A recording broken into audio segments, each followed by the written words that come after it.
Next question, what is dispensing error? How to minimize this type of error? Next, last question is write a short note on superscription and inscription. सारे question हम already cover कर चुके हैं, तो सबसे पहले आप video lecture देखिए और उसके बाद फिर इंपॉर्टेंट क्वेश्चन को सॉल्व करें। Hello pharmacist, welcome back to notes card. कैसे हैं आप सभी लोग? आई होप आप सभी बहुत अच्छे होंगे। तो आज हम बात करने वाले हैं कम्युनिटी फार्मेसी के चैप्टर नंबर 3 की, जिसमें हमें बात करनी है प्रिस्क्रिप्शन एंड प्रिस्क्रिप्शन हैंडलिंग से रिगार्डिंग कुछ टॉपिक्स की, जैसे कि definition, part of prescription, legality, prescription handling. One by one हम सभी टॉपिक्स की बात करेंगे, तो वीडियो को लास्ट तक देखिएगा, कहीं पे भी स्किप मत कीजिएगा, क्योंकि लास्ट में हम बात करने वाले हैं उन इंपॉर्टेंट क्वेश्चन की जो कि आपके एग्जाम के पॉइंट ऑफ व्यू से इंपॉर्टेंट हो सकते हैं। तो वीडियो को स्किप कहीं मत कीजिएगा, लास्ट तक देखिएगा। इस वीडियो लेक्चर के जो नोट्स हैं एज यूजुअल हमारे वेबसाइट और नोट्स कार्ड पे आपको मिल जाएगा, जिसका लिंक इस वीडियो के डिस्क्रिप्शन में अवेलेबल है।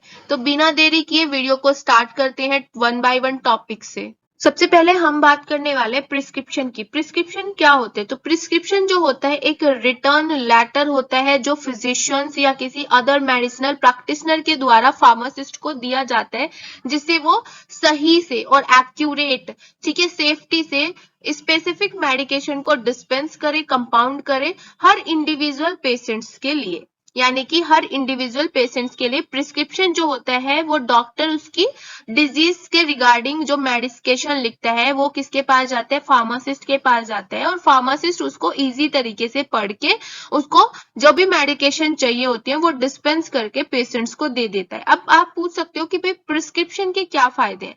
तो देखिए, एक तो ये क्या करता है, ये हमें मेडिकेशन एरर से बचाता है, क्योंकि अगर मैं बोल के किसी को प्रिस्क्रिप्शन देती हूँ कि आपको ये मेडिसिन से देनी है, तो हो सकता है कि सामने वाले को या तो कुछ गलत सुने या सामने वाला भूल भी सकता है।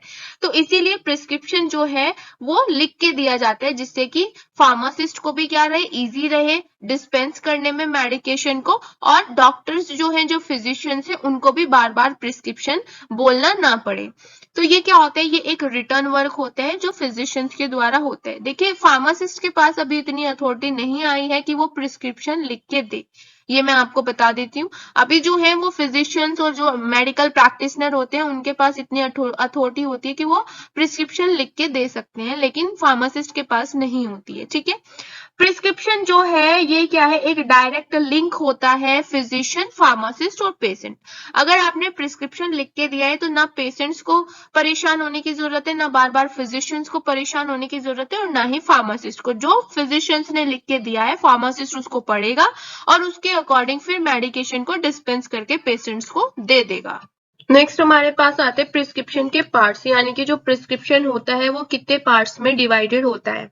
अब आपने अगर किसी डॉक्टर का प्रिस्क्रिप्शन वाला लेटर देखा हो तो सबसे पहले उसमें डेट डाली जाती है। नेक्स्ट उसमें डाला जाता है पर्सनल डाटा ऑफ पेशेंट, जैसे कि नेम, एज, सेक्स, वेट, ठीक है। सेकंड, इसमें डाला जाता है बॉडी से रिलेटेड, जैसे आपने देखा होगा जहां पे जो डॉक्टर होते हैं वो मेडिसिन लिखते हैं वहां पे RX लिखा रहता है। अब ये RX होता क्या है और कहाँ से ये आया है, क्या इसका मतलब है, वो हम आगे वाली स्लाइड में पढ़ेंगे डिटेल में। लेकिन ये जो RX होता है इसी को बोला जाता है सुपरस्क्रिप्शन। नेक्स्ट आता है इंस्क्रिप्शन।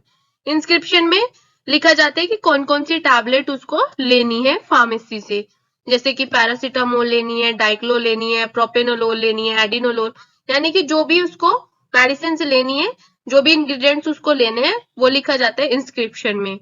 नेक्स्ट आते हैं सब्सक्रिप्शन। सब्सक्रिप्शन का मतलब होता है कि सपोज करो अगर उसको पैरासीटामोल लेनी है तो कितना स्ट्रिप्स पैरासीटामोल उसको लेनी है, 1 पत्ता लेना है, 2 पत्ता लेना है, 1 टैबलेट लेनी है, 2 लेनी है, 3 लेनी है, वो बोला जाता है सब्सक्रिप्शन। नेक्स्ट थर्ड इसमें आता है क्लोजिंग, जिसमें फिजिशियंस अपना सिग्नेचर करके उसको क्लोज कर देता है। तो जो हमारे पार्ट्स थे प्रिस्क्रिप्शन के, वन बाय वन हम इनको डिटेल में एक बार स्टडी कर लेते हैं।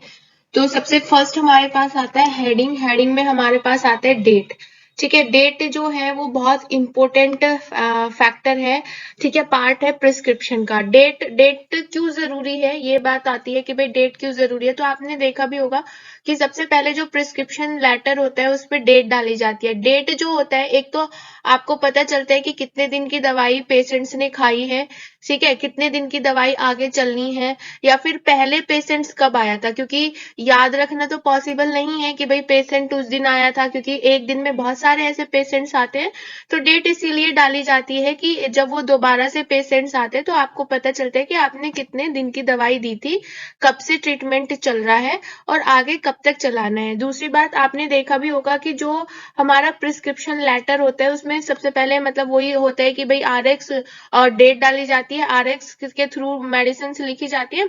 उसके बाद दोबारा से अगर कोई पेशेंट्स आ जाए तो उस दोबारा आने की भी उस दिन की डेट डाली जाती है। ठीक है, तो वो डेट इसीलिए डाली जाती है कि जो आप प्रिस्क्राइब कर रहे हो तो आपको पता चले कि आपने पहले कितने दिन पहले दवाई दी थी, कितने दिन की दवाई दी थी, पेशेंट आपके पास पहले कब आया था। तो डेट इसलिए जरूरी है कि ये हेल्प करता है आपको आइडेंटिफाई करने में।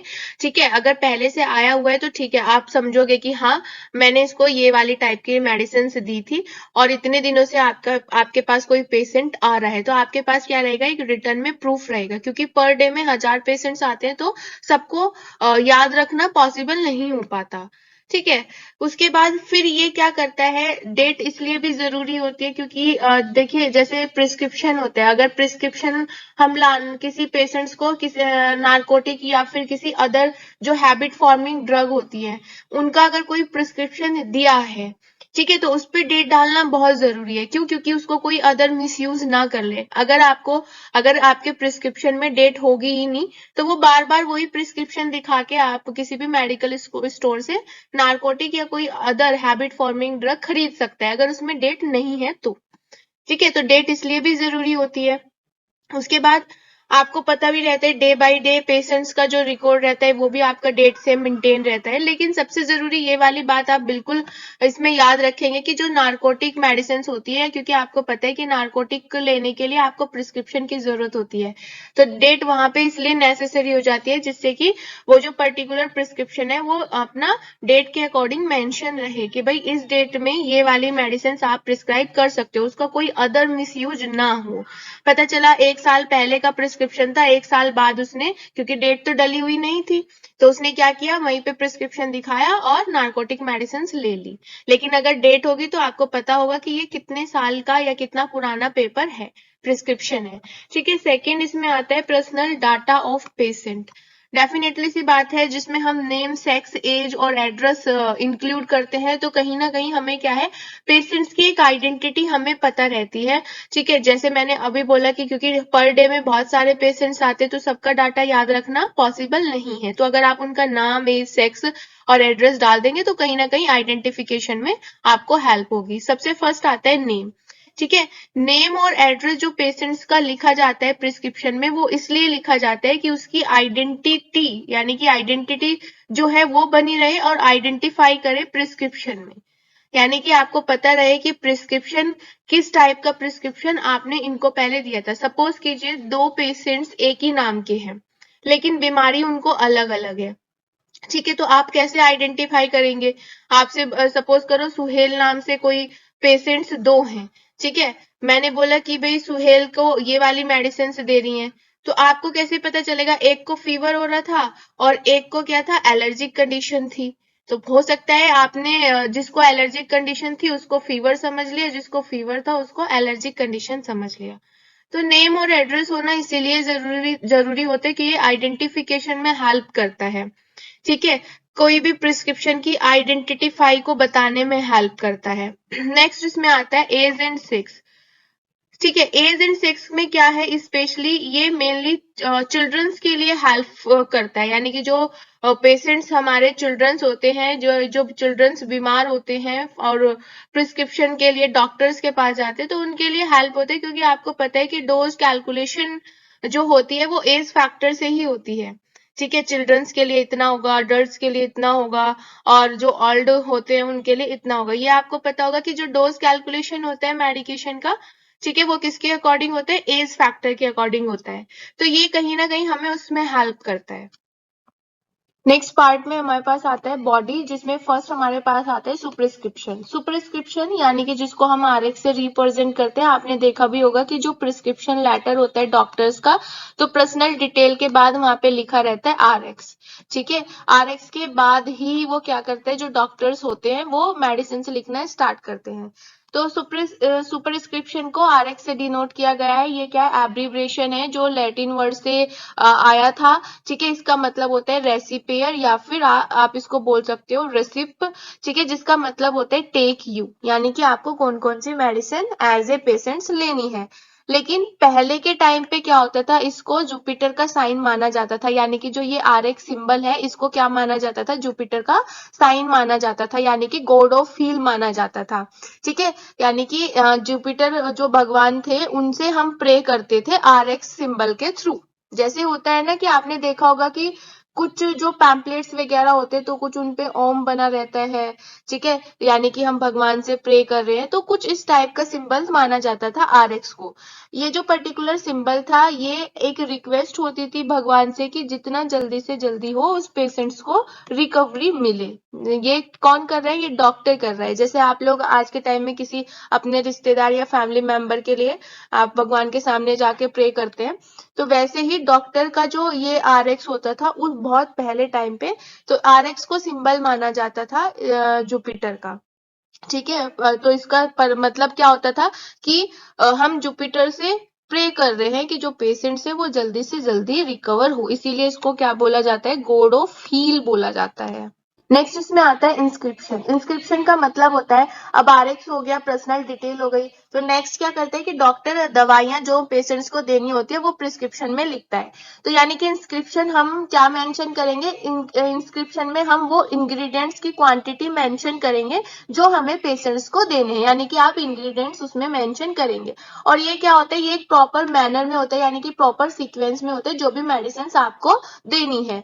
ठीक है, नेक्स्ट में आता है सब्सक्रिप्शन। सब्सक्रिप्शन का मतलब है कि जो मेडिसिन आपने लिखी है आप उनकी क्या लिखोगे, क्वांटिटी लिखोगे कि कितनी डोज में उन जो फार्मासिस्ट है उसको डिस्पेंस करनी है। जैसे सपोज करो अगर पैरासीटामोल है और पैरासीटामोल का 1 स्ट्रिप लेना है या 2 स्ट्रिप लेना है या 3 स्ट्रिप लेना है, वो आप इसको मेंशन करोगे कि कितना स्ट्रिप। इससे क्या होता है, उससे फार्मासिस्ट के लिए इजी होता है डिस्पेंस करने के लिए।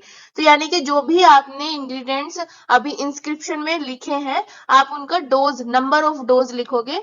ठीक है, यानी कि जिससे क्या होता है, जो फार्मासिस्ट होते हैं उनको डिस्पेंस करने में हेल्प होता है। या फिर आप इसको बोल सकते हो कि प्रिस्क्रिप्शन में आप क्या लिखोगे, नंबर ऑफ डोज लिखोगे कि कितनी नंबर ऑफ डोज में आपको डिस्पेंस करानी है। नेक्स्ट लास्ट में आता है हमारे पास क्लोजिंग। क्लोजिंग हम किसके थ्रू करते हैं, सिग्नेचर करके। जो भी फिजिशियंस होता है वो अपने क्योंकि हमने पर्सनल डिटेल लिख दी है, ठीक है, बीमारी जो थी उसको डायग्नोज करने के लिए हमने मेडिसिन लिख दी है, डोज लिख दी है कि कितनी डोज में लेना है। तो लास्ट में हमारे पास जो क्लोजिंग सेक्शन आता है वो आता है फिजिशियंस के सिग्नेचर, यानी कि लास्ट में जो फिजिशियंस होगा, जो प्रिस्क्राइबर होगा जिसने मेडिसिन प्रिस्क्राइब किए, वो अपने सिग्नेचर करेगा। उसके बाद एड्रेस और रजिस्ट्रेशन नंबर, क्योंकि जो डेफिनेटली सी बात है प्रिस्क्रिप्शन वो ही दे सकते हैं जो रजिस्ट्रार है, जिनके पास अपना रजिस्ट्रेशन नंबर है। जैसे फार्मासिस्ट आप तभी बनते हो जब आपके पास रजिस्ट्रेशन नंबर होता है, यानी कि रजिस्ट्रार फार्मासिस्ट आप होते हो। ऐसे ही फिजिशियंस का भी होता है, डॉक्टर्स का होता है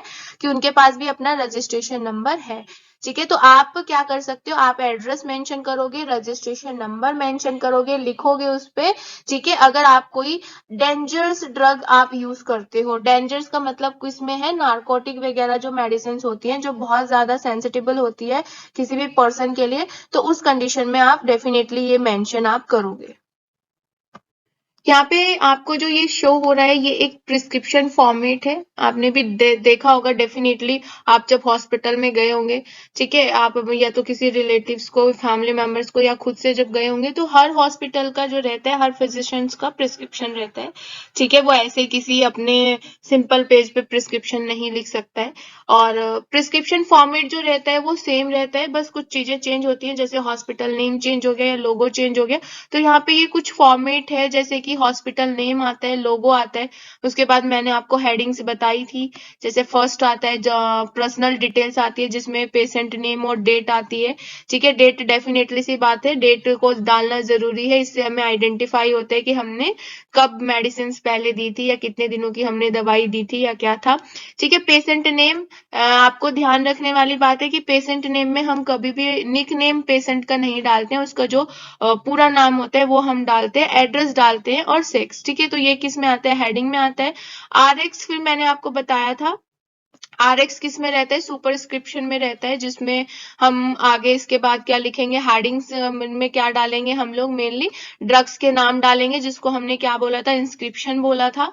ठीक है, तो इसमें ड्रग्स का नाम डालेंगे, उसके बाद ड्रग्स कितनी डोज में आपको डिस्पेंस करानी है, ठीक है, वो भी हम डालेंगे। जो सब्सक्रिप्शन में आता था, कितनी दिन की आपको दवाई लेनी है, वो सारी चीजें किस में आती थी, सब्सक्रिप्शन में आती थी। और लास्ट में जो हम क्लोजिंग करते थे, वो वहां पे डॉक्टर के सिग्नेचर और डॉक्टर का नाम, ठीक है, रजिस्ट्रेशन नंबर भी मेंशन होता है।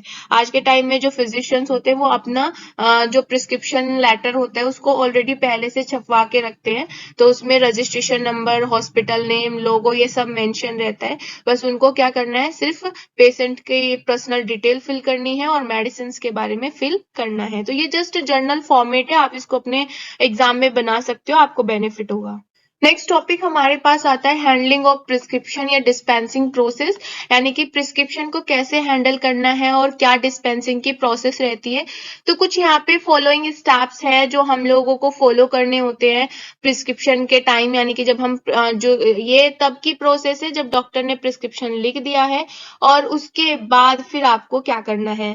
ठीक है, तो हैंडलिंग ऑफ प्रिस्क्रिप्शन और डिस्पेंसिंग प्रोसेस, ये कुछ फॉलो स्टेप्स हैं, जैसे कि सबसे फर्स्ट स्टेप है रिसीविंग, सेकंड आता है रीडिंग एंड चेकिंग, थर्ड इसमें आता है collecting and weighing the material, और नेक्स्ट इसमें आता है कंपाउंडिंग, लेबलिंग एंड पैकिंग। ठीक है, तो फर्स्ट में आपके पास जब प्रिस्क्रिप्शन आता है एज ए फार्मासिस्ट, तो आप उसको रिसीव करोगे। रिसीव करने के बाद उसमें उस प्रिस्क्रिप्शन को अच्छे से आप पढ़ेंगे, रीड करेंगे, उसके बाद चेक करेंगे। चेक करने के बाद जो जो मेडिसिन उसमें लिखी हुई है उनको कलेक्ट करेंगे और डोज के अकॉर्डिंग उनको वे करेंगे, यानी कि एक स्ट्रिप लेना है, 2 स्ट्रिप लेना है, या फिर अगर सिरप ले रहे हो तो 1 बोतल लेना है, या कितना भी लेना है, आप उस मटेरियल को वे करोगे अकॉर्डिंग टू प्रिस्क्रिप्शन। उसके बाद कंपाउंडिंग होगी, ठीक है, कितनी डोज लेनी है, क्या लेनी है, आप उसको प्रॉपर तरीके से लेबल करोगे कि कितनी डोज लेनी है, दिन में कितनी बार लेनी है, मॉर्निंग में लेनी है, इवनिंग में लेनी है, और उसके बाद आप पैकिंग करोगे। वन बाय वन को हम थोड़ा सा डिटेल में जान लेते हैं। तो सबसे पहले हम डिटेल पढ़ने वाले हैं रिसीविंग की। रिसीविंग क्या है, देखिए मैं आपको बता दूं, ये हम वो स्टेप्स के बारे में बात कर रहे हैं जब जो पेशेंट था वो प्रिस्क्रिप्शन लिखवा के डॉक्टर से कहाँ पे आ गया, फार्मेसी पे आ गया। अब एज ए फार्मासिस्ट आपको कौन कौन से स्टेप्स फॉलो करने हैं उनके बारे में हम पढ़ने वाले हैं, यानी कि प्रिस्क्रिप्शन को हैंडल करने के लिए कौन कौन से स्टेप्स है और डिस्पेंसिंग करने के लिए कौन कौन से स्टेप्स है, वो हम पढ़ने वाले हैं। यानी कि जो हमारा पेशेंट था वो फार्मेसी पे आ चुका है, तो एज ए फार्मासिस्ट सबसे पहले रिसीविंग होती है, यानी कि जो भी पेशेंट्स आएगा आप उसको क्या करेंगे, आप उसका जो भी प्रिस्क्रिप्शन होगा आप उससे रिसीव कर लेंगे, ले लेंगे। तो फार्मासिस्ट का काम होता है कि सबसे पहले जो प्रिस्क्रिप्शन है उसको रिसीव करें और उसके बाद उसको चेक करें, जो भी प्रिस्क्रिप्शन है उसको अच्छे से रीड करें और चेक करें। ठीक है, इसमें आपको कोई जल्दबाजी नहीं करनी है, आपको प्रॉपर तरीके से उसको रीड करना है। अगर कोई भी कंफ्यूजन आपको होते तो आप डॉक्टर से बाय फोनिक कंसल्ट कर सकते हैं। ठीक है, सेकंड इसमें आता है रीडिंग द प्रिस्क्रिप्शन। अब रिसीविंग के बाद आपको क्या करना है, जो प्रिस्क्रिप्शन है उसको कंप्लीटली और केयरफुल्ली रीड करना है, ऊपर से लेके नीचे तक, यानी कि 2 मेडिसिन से प्रिस्क्रिप्शन में लिखी गई है डॉक्टर के थ्रू, या 3 लिखी गई है, 4, आपको पूरा का पूरा पढ़ना है। ऐसा नहीं है कि एक पढ़ लिया ठीक है हो गया, आपको पूरा पढ़ना है। और अगर कोई क्वेरी होती है तो आप डॉक्टर से कंसल्ट कर सकते हैं। इसी में ही आता है चेकिंग ऑफ प्रिस्क्रिप्शन। ठीक है, आपको क्या करना है, prescription should be checking for any incompatibility, यानी कि आपको देखना है कि प्रिस्क्रिप्शन में कोई इनकम्पैटिबिलिटी तो नहीं है, यानी कि कोई ऐसी कंडीशन तो नहीं है जो बिल्कुल भी आपको समझ नहीं आ रही है या फिर इनकम्प्लीट है या कोई अदर कुछ भी है, तो आपको उसको प्रॉपर तरीके से चेक करना है। नेक्स्ट हमारे पास आता है collecting and weighing the material. अच्छा, कलेक्टिंग का मतलब आप समझ गए होंगे, वेइंग हम किस चीज को वे कर रहे हैं। तो आपने देखा होगा कि कुछ ऐसी मेडिसिन होती हैं जो क्या करते हैं, मोर्टार क्रिस्टल में पीस के दी जाती है। जैसे छोटे बच्चे प्रॉपर टैबलेट या कैप्सूल तो ले नहीं सकते हैं, तो उनको पीस के, मोर्टार क्रिस्टल में पीस के वो मेडिसिन दी जाती है। तो उनकी जो डोज बनती है वो वे करके बनती है। ठीक है, ऐसे हम अंदाजे से तो दे नहीं सकते हैं, तो हम उसको प्रॉपर वे करते हैं और उसके बाद हम देते हैं। एक टर्म आती है एक्सटेम्पोरेनियस। ठीक है, एक्सटेम्पोरेनियस कौन सी मेडिसिन होती है, जिनको हम मोर्टार क्रिस्टल में पीस के हम उनको देते हैं, तो उनके लिए यहाँ पे ये वेइंग वाला टर्म आया है। बाकी आज के टाइम में क्या है, कैप्सूल्स होते, सिरप होते, तो उनको उनके लिए कलेक्ट हो सकता है। तो ये नेक्स्ट स्टेप्स है प्रिस्क्रिप्शन को हैंडल करने का, क्योंकि प्रिस्क्रिप्शन को हैंडल करना इतना इजी नहीं है, बहुत सारी चीजें होती हैं। ठीक है, जैसे कि फर्स्ट टाइम जैसे ही आप उसको रिसीव करते हो प्रिस्क्रिप्शन को पेशेंट से, तो आपको अपना फेस एक्सप्रेशन चेंज नहीं करना है, उससे नेगेटिव इफेक्ट जाता है, इंप्रेशन गलत जाता है कि अच्छा इसको तो खुद ही नहीं पता, ये तो ऐसे कंफ्यूजन वाला चेहरा बना रहा है। तो बहुत सारी चीजें होती हैं जब आप डिस्पेंसिंग करते हो एज ए फार्मासिस्ट, या जब आप प्रिस्क्रिप्शन लेते हो उसके बाद अगर कोई कंफ्यूजन होते हैं तो आप अपने जो सीनियर वहां पे फार्मासिस्ट है उनसे आप कंसर्न कर सकते हो। तो ऐसा नहीं है कि आपको चीजों को इग्नोर करना है, आपको उसको क्या करना है, सॉल्व करना है। ठीक है, तो थर्ड स्टेप में हमारा आता था collecting and weighing the material. देखिए अगर प्रॉपर तरीके से बना हुआ है तो वो तो आप डेफिनेटली सी बात है, जो सेल्फ होंगी वहां से वो आप निकालेंगे और उसके बाद वन बाय वन आप रखते रहेंगे। लेकिन जो वेइंग वाला है ये प्रोसीजर उस पे फॉलो करता है। ठीक है, तो बिफोर द कंपाउंडिंग यानी कि कंपाउंडिंग करने से पहले एक बार जो भी मटेरियल्स रिक्वायर्ड हैं प्रिस्क्रिप्शन के लिए आप उनको कलेक्ट करें और उसके बाद वेइंग बैलेंस के लेफ्ट साइड में रख दें। ठीक है, आफ्टर वेइंग यानी कि वे करने के बाद उसको कहाँ पे शिफ्ट कर दे, राइट हैंड साइड बैलेंस के आप शिफ्ट कर दें, यानी कि राइट हैंड साइड बैलेंस पे आप उसको रख दें। ठीक है, उसके बाद आप एक बार इंग्रेडिएंट्स चेक कर लें प्रॉपर। आपने जब वे किया है तो आप उस इंग्रेडिएंट्स को प्रॉपर चेक कर लें, और इस इंग्रेडिएंट्स को चेक करने के एटलीस्ट आपको 3 बार रीड करना है एटलीस्ट, जिससे कि एरर ना हो। जैसे सपोज करो आप वे करने के लिए इंग्रेडिएंट्स लेके आ रहे हैं, तो आप इंग्रेडिएंट्स जो लेके आ रहे हैं तो उसको 3 बार आप चेक करें कि वही इंग्रेडिएंट्स है, कुछ और तो नहीं है। सबसे फर्स्ट आपको जो चेक करना है, जब आप उसको सेल्फ या ड्रॉर में से निकालते हैं तब आपको चेक करना है कि भाई उसका नाम लेबलिंग वगैरह पढ़ ले, यही है ना, आप श्योर है ना। तो क्योंकि ऐसा ना हो कि आपको मिलाना कुछ और था इंग्रेडिएंट्स और आपने ले कुछ और आए। फिर सेकंड, जब आप उसको क्या करें, जब जो कंटेंट है उसको आप जो रिमूव करते हैं, यानी कि जो इंग्रेडिएंट्स है वो आप उसको जब किसी बोतल से या किसी से निकाल रहे हैं, तो एक बार फिर से आप क्या कर ले, उसको चेक कर ले, उसका जो नेम है वो चेक कर ले। ठीक है, वेइंग के टाइम पे और मेजर के टाइम पे, यानी कि जब हम क्या कर रहे हैं, सपोज करो आपने कोई बॉटल है, बॉटल आपने ड्रोर से निकाली है एक बार, तब आप चेक करेंगे। उसके बाद बॉटल से जो हम कंटेंट निकाल रहे हैं तब हम एक बार चेक कर लेंगे। उसके बाद फिर जब आप कंटेंट को रिटर्न करके आ रहे हैं, यानी कि रख के आ रहे हैं, ठीक है, रिटर्न बैक रख के आ रहे हैं उसके प्रॉपर प्लेस पे जहां पे वो रखा हुआ था, तब भी आप एक बार चेक कर ले। तो इन 3 स्टेप्स अगर आप चेक करते हैं तो जो एरर है वो नहीं होगा और एरर के चांसेस नहीं होंगे, क्योंकि मोर्टार क्रिस्टल में जाने के बाद आपको खुद नहीं पता चलेगा कि आपने क्या मिक्स किया है। तो जो कंटेनर है उसका लेबल वगैरह अच्छे से आप पढ़ लें, उसके बाद ही फिर आप उसको वे करें या मेजर करें, जो भी आपको उसके बाद उसमें करना है। नेक्स्ट हमारा आता है कंपाउंडिंग, लेबलिंग एंड पैकेजिंग। ठीक है, तो जब आप कंपाउंडिंग करते हैं तो जहां पे आप कंपाउंडिंग करते हैं वो बिल्कुल जो प्लेस है वो बिल्कुल नीट एंड क्लीन होना चाहिए। जो इक्विपमेंट्स हैं जैसे कि मोर्टार पिस्टल वो बिल्कुल क्लीन एंड ड्राई होना चाहिए। ऐसा नहीं कि मोर्टार पिस्टल आपने धुला और वो गीला है और सारी मेडिसिन उसी पे चिपक जाती है। ठीक है, उसके बाद एक टाइम पे आप सिर्फ एक ही प्रिस्क्रिप्शन को कंपाउंडिंग करेंगे। ऐसा नहीं है कि 3-4 प्रिस्क्रिप्शन उठा लिए और उसके बाद आपको खुद से नहीं पता है कि कौन सा प्रिस्क्रिप्शन में किसका था। ठीक है, उसके बाद जो लेबल होगा यानी कि जो लेबल का जो साइज होगा वो आपके कंटेनर्स के साइज से क्या होगा, प्रोपोर्शनल होगा। प्रोपोर्शनल का मतलब क्या है कि ऐसा नहीं है कि भाई कंटेनर बड़ा है लेबल छोटा है, या फिर लेबल बड़ा है कंटेनर छोटे, तो प्रोपोर्शनल होगा। उसके बाद जो भी पर्टिकुलर सजेशंस होंगे पेशेंट्स के लिए वो आप लेबल पे मेंशन करोगे। ठीक है, ये आपको उसमें करना है। उसके बाद फिफ्थ इसमें लास्ट जो आता है वो आता है कि आप एक बार प्रॉपर तरीके से फाइनल चेक कर ले सारा का सारा जो भी है।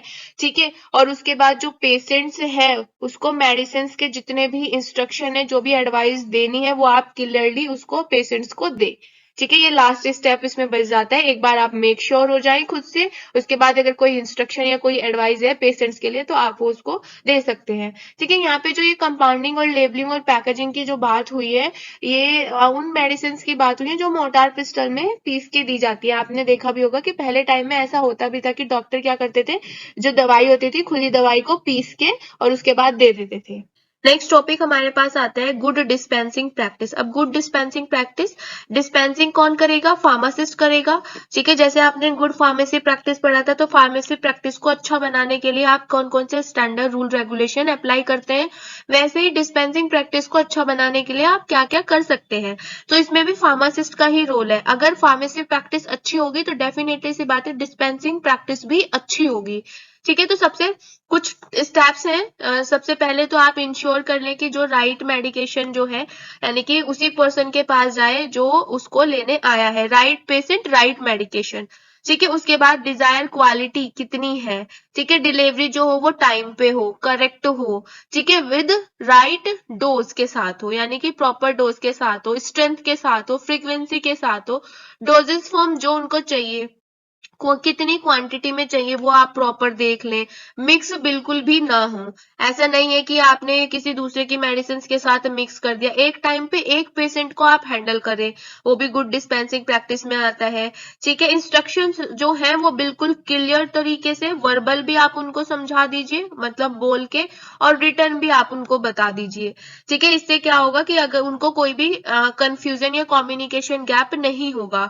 ठीक है, प्रॉपर एप्रोप्रिएट पैकेजिंग हो। ठीक है, उसके बाद क्वालिटी जो है वो प्रॉपर क्वालिटी हो, अच्छी क्वालिटी हो। ऐसा नहीं है कि आपने कोई फेक मेडिसिन रख रखे हैं या कोई अनब्रांडेड मेडिसिन रख रखी हैं। इफिकेसी मेडिसिन की अच्छी हो। ठीक है, उसके बाद सेफ हो, क्लीन हो और ऑर्गेनाइज्ड वर्किंग एनवायरनमेंट हो। मतलब ऐसा नहीं है कि बिल्कुल छोटा सा आपने फार्मेसी खोल रखा है, उसमें मेडिसिन रखने की जगह नहीं है। सपोज करो अगर दो बंदे उसमें काम कर रहे हैं तो एक बहुत घिचपिच ना हो, मतलब बहुत क्या बोलते हैं उसको, कंजेस्टेड एरिया ना हो, बिल्कुल क्लीन हो, सेफ हो, ऑर्गेनाइज्ड वर्किंग एरिया हो जिसमें प्रॉपर तरीके से काम कर सके।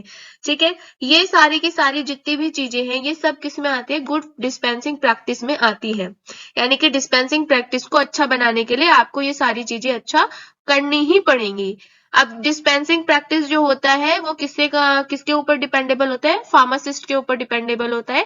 तो आप इसको बोल सकते हो good pharmacy practice equal to good dispensing practice. कुछ डिस्पेंसिंग इन्वायरमेंट के लिए कुछ स्टेप्स हैं, जैसे कि क्वालिफाइड और ट्रेन स्टाफ हो। क्वालिफाइड होना चाहिए जो स्टाफ आपने रखा है, और ट्रेंड होना चाहिए। ठीक है, उसके बाद adequate shelving and storage area. Shelving का मतलब होता है जहां पे हम मेडिसिन से रखते हैं, और प्रॉपर स्टोरेज एरिया आपके पास होना चाहिए। ऐसा नहीं है, घिचपिच नहीं होना चाहिए कि भाई मेडिसिन आपने एक उसमें ड्रॉर में बहुत सारी घुसा रखी है, तो ऐसा नहीं होना चाहिए। प्रॉपर आपका स्टोरेज मेंटेनेंस एरिया होना चाहिए। ठीक है, उसके बाद वर्क सरफेस जो है वो प्रॉपर होना चाहिए, सुटेबल इक्विपमेंट होना चाहिए, नेसेसरी पैकेजिंग मटेरियल जो भी है वो सब आपके पास होना चाहिए। तो ये सारी की सारी जो प्रोसेस को मिला के, इन वर्ड्स को मिला के ही हमारा क्या बनता है? गुड डिस्पेंसिंग प्रैक्टिस बनता है। नेक्स्ट हमारा आता है डिस्पेंसिंग एरर, यानी कि गुड डिस्पेंसिंग प्रैक्टिस को के बीच में कौन कौन से डिस्टर्बेंस क्रिएट हो सकते हैं जिसकी वजह से आपके जो डिस्पेंसिंग प्रैक्टिस है वो गुड नहीं रह जाती। ठीक है, तो इसमें हम बात करने वाले हैं डिस्पेंसिंग एरर की। तो बहुत सारे डिस्पेंसिंग एरर्स होते हैं जो किसके, पेशेंट्स की वजह से भी हो सकते हैं या फिर जो फार्मासिस्ट है उनकी लापरवाही की वजह से भी हो सकते हैं। तो सबसे फर्स्ट इसमें आता है चेकिंग। चेकिंग क्या है? No one person are available to recheck the full medication. यानी कि अगर आप प्रॉपर तरीके से पूरी की पूरी मेडिसिन को रीचेक नहीं करते हो, ड्रॉर से निकालने के बाद या जहां से भी आपने रखा है मेडिसिन को, वहां से आप अपना मेन जब हमारी सारी मेडिसिन कलेक्ट हो जाती है और उसको रीचेक अगर आप नहीं करते हो तो डेफिनेटली डिस्पेंसिंग एरर आ सकता है। उसके बाद टू मैनी कस्टमर। अब अगर बहुत सारे आपके पास कस्टमर होंगे तो जो डिस्पेंसर होगा उसको बहुत ज्यादा टाइम चाहिए होगा प्रॉपरली हैंडल करने के लिए। तो जो कस्टमर है उनको भी पेशेंस रखना चाहिए। ठीक है, अगर वो पेशेंस नहीं रखेंगे तो डेफिनेटली सी बात है एरर आएगा ही आएगा। तो ऐसा नहीं है कि हाबड़ ताबड़ आपको करनी है, जल्दबाजी आपको करनी है। अगर ऐसा लग रहा है कि आपके पास फार्मेसी, अगर आप एज ए फार्मासिस्ट वर्क करते हो और आपको लग रहा है कि आपके पास बहुत सारे कस्टमर है, तो आपको बहुत क्या करना है, बहुत काम तरीके से उनको हैंडल करना है। और अगर आप एक पेशेंट्स को देख रहे हैं, एक पेशेंट्स के प्रिस्क्रिप्शन पे काम कर रहे हैं, तो सिर्फ आप उसी पे ही फोकस कीजिए। ठीक है, बाकी कुछ ऐसे कस्टमर होते हैं जो बोलते हैं कि भाई हमारे पास टाइम नहीं है, हमारा काम जल्दी कर दीजिए, तो ऐसा आपको बिल्कुल भी नहीं करना है। उससे क्या हो सकता है? डिस्पेंसिंग एरर कोज हो सकता है। उसके बाद लैक ऑफ कंसंट्रेशन। ठीक है, अगर डिस्पेंसर का प्रॉपरली कंसंट्रेशन नहीं रहेगा प्रिस्क्रिप्शन पे तो डेफिनेटली सी बात है एरर अकर होगा। ठीक है, एरर हो सकता है। Next, too many phone calls and social media, जो आज के टाइम में सबसे ज्यादा बुरा है। ठीक है, फोन कॉल और सोशल मीडिया क्या कर सकते हैं, इंटरप्ट कर सकते हैं, आपका जो ध्यान है वो आपका क्या हो सकता है, हट सकता है उस पर्टिकुलर एरिया से, यानी कि प्रिस्क्रिप्शन करने के टाइम। तो आपको क्या करना है, मोबाइल फोन कॉल को अवॉइड करना है, सोशल मीडिया को अवॉइड करना है, या तो आप स्विच ऑफ कर दे उस टाइम पे जब आप वर्क कर रहे हो, या फिर आप उसको साइलेंट कर दे। इससे क्या होता है कि माइंड जो है वो डाइवर्ट होता है, और आप क्या करते हैं कि एक प्रोसेस जो आपकी चल रही है वो कहीं ना कहीं इंटरप्ट हो जाती है, ठीक है, डिस्टर्ब हो जाती है। उसके बाद लैक ऑफ एक्सपीरियंस। अब डेफिनेटली सी बात है, जितना ज्यादा एक्सपीरियंस होगा इस फील्ड के लिए उतना ही अच्छा होगा। तो जब भी आप फार्मेसी अगर आप ओपन करते हैं तो फार्मासिस्ट आप वही रखिए जिनको ज्यादा एक्सपीरियंस है, क्योंकि फ्रेशर को डेफिनेटली सी बात है, फ्रेशर्स के टाइम पे डिस्पेंसिंग एरर होने के काफी चांसेस हो जाते हैं। नेक्स्ट टॉपिक हमारे पास आता है strategies to minimise dispensing error, यानी कि देखिए कभी भी एरर जो है वो बता के नहीं आता है। आपकी एक छोटी सी गलती क्या कर सकते हैं, दूसरे की हेल्थ को खराब कर सकती है। तो जब भी एज ए फार्मासिस्ट अगर आप काम करते हैं तो आपको प्रॉपर कॉन्सेंट्रेट होकर काम करना है, ठीक है, आपको स्टेप बाय स्टेप पे प्रॉपर ध्यान रखना है, क्योंकि हम किसी की लाइफ के साथ बिल्कुल भी प्ले नहीं कर सकते हैं, खेल नहीं सकते हैं। ठीक है, हमें क्या समझना है कि जो पेशेंट हमारे पास आया है तो डेफिनेटली अगर उसकी बॉडी पे आप मेडिसिन को अप्लाई कर रहे हो तो आप उसको अपनी बॉडी समझना है, तो आपको प्रॉपर कॉन्सेंट्रेट होके काम करना है। ठीक है, तो एक छोटी सी गलती डेफिनेटली सी बात है किसी की हेल्थ को बिल्कुल खराब कर सकती है। अब जो डिस्पेंसिंग एरर के बारे में हमने बात की थी, हम उनको कैसे मिनिमाइज कर सकते हैं। तो जो ये फार्मासिस्ट का प्रोफेशन है इसमें आपको बिल्कुल कॉन्सेंट्रेट होके काम करना है, बिल्कुल केयरफुल होके काम करना है। अगर कोई भी कंफ्यूजन होते है तो आप उसको बिल्कुल भी इग्नोर ना करें, आप डायरेक्टली अपने कंफ्यूजन को दूर करें, उसके बाद ही आप प्रिस्क्रिप्शन दें। तो यहाँ पे कुछ स्टेप्स हैं, जो स्ट्रेटेजीज हैं जो मिनिमाइज कर सकती हैं डिस्पेंसिंग एरर को। जैसे कि सबसे पहले तो आप प्रिस्क्रिप्शन में जो एंट्रीज हुई हैं उनको बिल्कुल इंश्योर हो जाए, ठीक है, कि कौन कौन सी मेडिसिन आपको देनी है। उसके बाद प्रिस्क्रिप्शन जो है उसको एक बार कंफर्म कर ले कि बिल्कुल करेक्ट है और कंप्लीट है, यानी कि जो प्रिस्क्रिप्शन आया है वो बिल्कुल कंप्लीट और करेक्ट होना चाहिए। अगर आपको कोई भी डाउट होता है या कोई भी क्वेरी होता है तो आप अपने सीनियर फार्मासिस्ट या फिर आप अपने फिजिशियन से बिल्कुल क्या कर सके, उसको इंश्योर कर ले, कंफर्म कर ले, ठीक है, अगर कोई भी कंफ्यूजन होता है तो। उसके बाद distraction, reduce distraction when possible. जैसे मैंने अभी बताया कि माइंड को बिल्कुल कॉन्सेंट्रेट होकर काम करना है, बिल्कुल भी डिस्ट्रैक्ट नहीं होना है कोई फोन कॉल्स की वजह से या सोशल मीडिया की वजह से। आपका माइंड जो है वो बिल्कुल भी डिस्ट्रैक्ट ना हो, या फिर भीड़ की वजह से, जैसे पेशेंट्स, बहुत सारे पेशेंट्स आपके फार्मेसी पे आए हैं तो आपको बिल्कुल भी डिस्ट्रैक्ट नहीं होना है, बिल्कुल काम रह के आपको काम करना है, ठीक है। उसके बाद be aware of A look A like and sound A like drug, ये वर्ड हम पहले भी सुन चुके हैं। Look A like and sound A like, यानी कि कुछ ऐसी मेडिसिन होती हैं जो क्या करती हैं, हमारे बोलने में बिल्कुल सिमिलर होती हैं, ठीक है, और क्या होता है कि उनका जो देखने का तरीका होता है वो भी बिल्कुल सिमिलर होते हैं। तो आपको ऐसी मेडिसिन के साथ बिल्कुल अवेयर रहना है जो क्या है, दिखने में भी सिमिलर होती हैं और साउंड भी उनका क्या होता है, सिमिलर होता है। तो आपको उसमें क्या, आपने अगर पढ़ा होगा look A like and sound A like में, तो उसमें जो होता है वो हम क्या करते हैं, लैंग्वेजेस का थोड़ा सा फर्क होता है, जैसे अल्फाबेटिकली कर देना। तो हमें कुछ ऐसी मेडिसिन से अवेयर रहना है, यानी कि जो ऐसी मेडिसिन होते हैं उनको हम थोड़ा सा सही से अच्छे से पढ़ के तभी दें। उसके बाद ऑर्गेनाइज द वर्क प्लेस, यानी कि वर्क प्लेस आपका ऐसा होना चाहिए जहां पे बिल्कुल सारी चीजें सेटल्ड होना चाहिए, प्रॉपर तरीके से स्पेस होना चाहिए। ऐसा नहीं है कि बिल्कुल कंजेस्टेड एरिया आपके लिए हो रहा है या पेशेंट्स के लिए हो रहा है, मेडिसिन आपको पता ही नहीं है कि कहाँ पे पड़ी है, क्या पड़ी है, तो ऐसा बिल्कुल भी नहीं होना चाहिए। जो वर्क प्लेस है वो बिल्कुल ऑर्गेनाइज्ड होना चाहिए। लास्ट में कुछ इंपॉर्टेंट क्वेश्चन है, जैसे कि फर्स्ट क्वेश्चन है what is prescription, explain the part of prescription with example. Second question हमारे पास आता है explain the step of dispensing process. Third question is what is good dispensing practice. Next question what is dispensing error, how to minimise this type of error. Next last question is write a short note on superscription and inscription. सारे question हम already cover कर चुके हैं, तो सबसे पहले आप video lecture देखिए और उसके बाद फिर इंपॉर्टेंट क्वेश्चन को सॉल्व करें। Thank you for watching this video. If you want to connect with us, then join our Telegram or WhatsApp group. Link will be mentioned in description box. Thank you so much.